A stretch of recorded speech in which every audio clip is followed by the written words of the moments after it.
Hello and welcome to the Gooner Talk, back again with you guys for another show, another episode of our tactical breakdown series, joining you at 8 a.m. Although I'm recording this the day before, I am on shift as of right now, or not right now because I'm recording this yesterday, but it's not yesterday, it's today.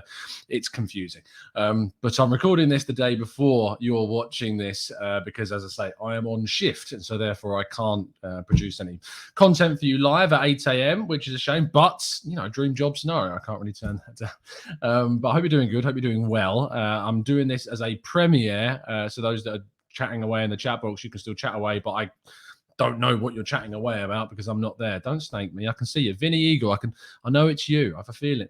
But in today's show, what I wanted to do is because we can't do the usual 8 a.m. show, I wanted to talk through a lot of the transfer targets that we've been linked to, and specifically go into the midfielders that Arsenal could sign and do a kind of a top 10 scenario of strikers, of midfielders that Arsenal could go for in the January window and rank them from 10th all the way through to my number one pick. And we've done this style of video before. We've done it live with a chat box, of course, and throughout those, we've given scores out of 10 for each option. So it'd be great if you could still do that in the chat box or in the comment section if you're watching this on catch-up. So for each of the targets and the possible January window midfield options, give them a rating out of 10 and who you would ultimately like to see Arsenal sign in the January window.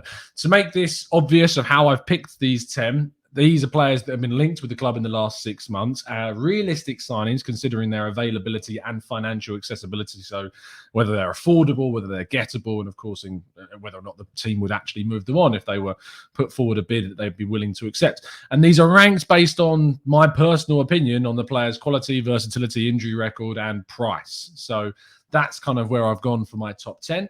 And we start off the top 10 rankings with Jack Wilshere, who, of course, has been training with Arsenal for some time now, still at the age of 29, can play in midfield, as we know, is a free agent, and ranks 10th on my list of the 10 options because it's basically an option of if it was no one or Jack, I think obviously it would make sense to choose him. He's being rated very highly by those that are behind the scenes at the club. Arteta is very impressed by what he's doing and been speaking about him very complimentary. If it was a case if he was brought into the team because, we're going to be light during January, then we would absolutely back him. But I think there is options to go for players that have been playing throughout the season that would have a lot less risk attached to them. And in ninth place, it's a similar story, although this is someone that has played throughout the season. That's Aaron Ramsey, 31 years of age, left Arsenal for Juventus and hasn't really been able to crack down a normal starting spot in the team and has had to deal with plenty of substitute appearances. In fact, 4 of his 5 appearances so far this season have all been from the bench. He's also currently injured right now, which is not the best for the player. Obviously, we'd like to see him playing week in, week out to get a better look at what he could do. And that's why he ranks so low down on the list of 10 options that have been linked to the team, linked to Arsenal so far in the last 6 months. And I think it makes sense, therefore, to put him in this position in the table. But if it's a case of no one or Ramsey, again, I think I would lean towards bringing in the Welshman on loan for 6 months. Marc Roca is my 8th ranking in the lists. From Bayern Munich, 25 years of age, can play at central midfield and defensive midfield. Hasn't got a goal or assist this season, playing deeper when he gets the chance, and hadn't been playing all that much either. In fact, he's only started 2 games for Bayern so far, coming off the bench 3 times. But that doesn't mean that he's not a good player. Played very well for Espanyol before he left Spain for Germany, but just hasn't been able to break into a team that sports plenty of really talented midfielders, which doesn't make it all that surprising that he didn't get into the team. What I would say is that you need to consider his ability and his quality and his ability to be a really standout performer in the teams when he does play.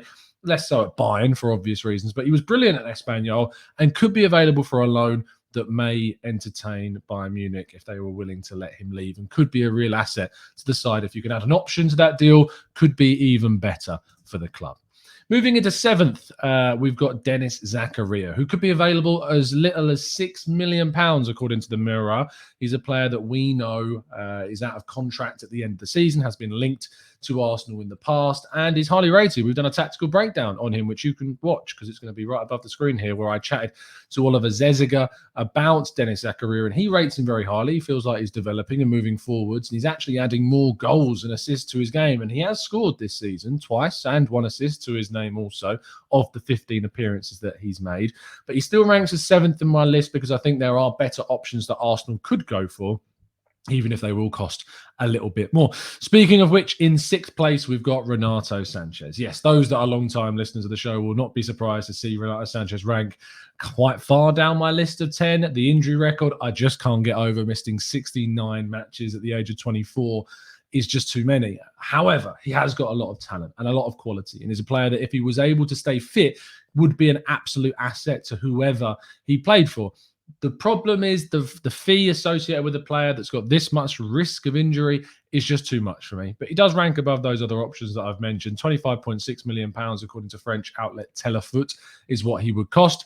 He's got a goal and assist so far this season in his 16 appearances, 3 of those coming from the bench. And he is more versatile than the other options, can play at central midfield and attacking midfield if you needed him to.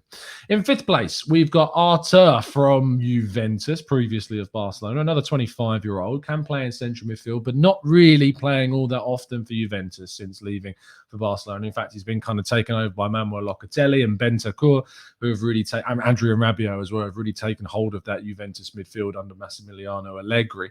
He is a player with quality, he's a player with talent, he's a player that I'd be very happy to see join Arsenal if we were able to get him in on loan, and a loan would be the most likely option, with his figure likely to be quite expensive considering how much they paid to bring him in, although it was done in that famous strange swap deal with Pjanic, but that did still see Juventus part of the big fee to bring him in if you just look at it on paper individually. So a loan makes sense. If it was with an option or an obligation, that could be really beneficial for Arsenal. Add an option in for around £30 million.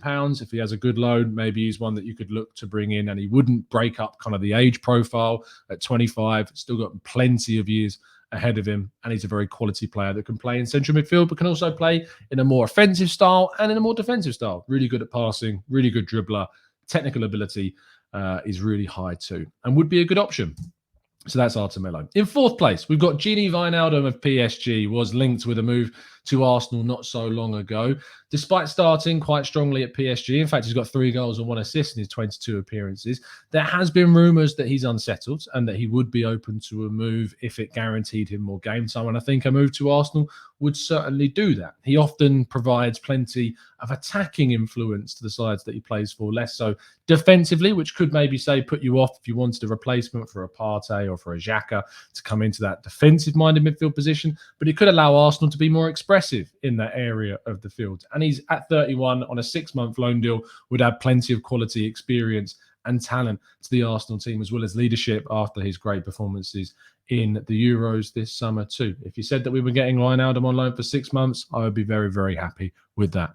Moving into 3rd place, we've got Mattias Fanberg, the Swedish international, and someone that is certainly raising his stock amongst his admirers in Serie A with Bologna, who we signed Takahiro Tomiyasu from. The 22-year-old has done very well this season, scoring 3 goals and getting 2 assists from central midfield in his 21 appearances, and would be available for around 15 to 20 million euros, according to the Italian outlet Il Alesto. So he is one of my high picks. He is someone I think is very talented, someone that would be a little bit of a savvy pick from Bologna once again. I'm not saying he'll be able to repeat the surprise of Tomiyasu necessarily, but he's got the potential to. Someone that can be offensive, someone that can be disciplined, someone that knows that central midfield role really, really well from a guy as young as him. If we got him, it would be great. I think is a good option at a good price and very, very risk-free. Moving into 2nd place, we've got Tyler Adams. I really like Tyler Adams. The American international, RB Leipzig, has got a good amount of quality in his game, far more than just good. He is a very, very good player. Very versatile, can play in midfield, right back, right wing back. He's very versatile. He's got a lot of potential. We've done a tactical breakdown on him, which you can check out in the link above with Manuel Vates from Transfermarkt, who also rates him exceptionally highly. He's got a 32.5 million pound release clause, which RB Leipzig would probably ask for if we were to go in for him. But his versatility, his ability to also cover at right back, I think is really helpful, considering that's another position that we've been looking at. And Arteta does tend to like these players that can play in multiple positions. I rate him above Mattias Fanberg because I think he's more of an accomplished midfielder at his age, despite being the same age as Fanberg. But I think he's got more kind of that level. He's got a further along his level of development than Fanberg at the same kind of age. I think he would be less risky than bringing in the Swedish midfielder, but it is fine margins between the two of them. And we move into 1st place, and the player that I would most like to see Arsenal go for in the window in January, probably the least realistic of the bunch, but someone that could yet leave. In fact, Bruno Guimaraes of Lyon has already been linked with a 30 million euro move to Roma, although saying that, they are asking for around 45 million euros, according to Globo Sport in Brazil. No goals, but 5 assists so far, showing his creation from midfield and from a deeper midfield position as well. We know his quality. We know that Arsenal have been linked in the past. They were linked in the summer. They were linked in January. They were linked in the January previous to that, before he moved to Lyon from Atletico Paranaense in Brazil.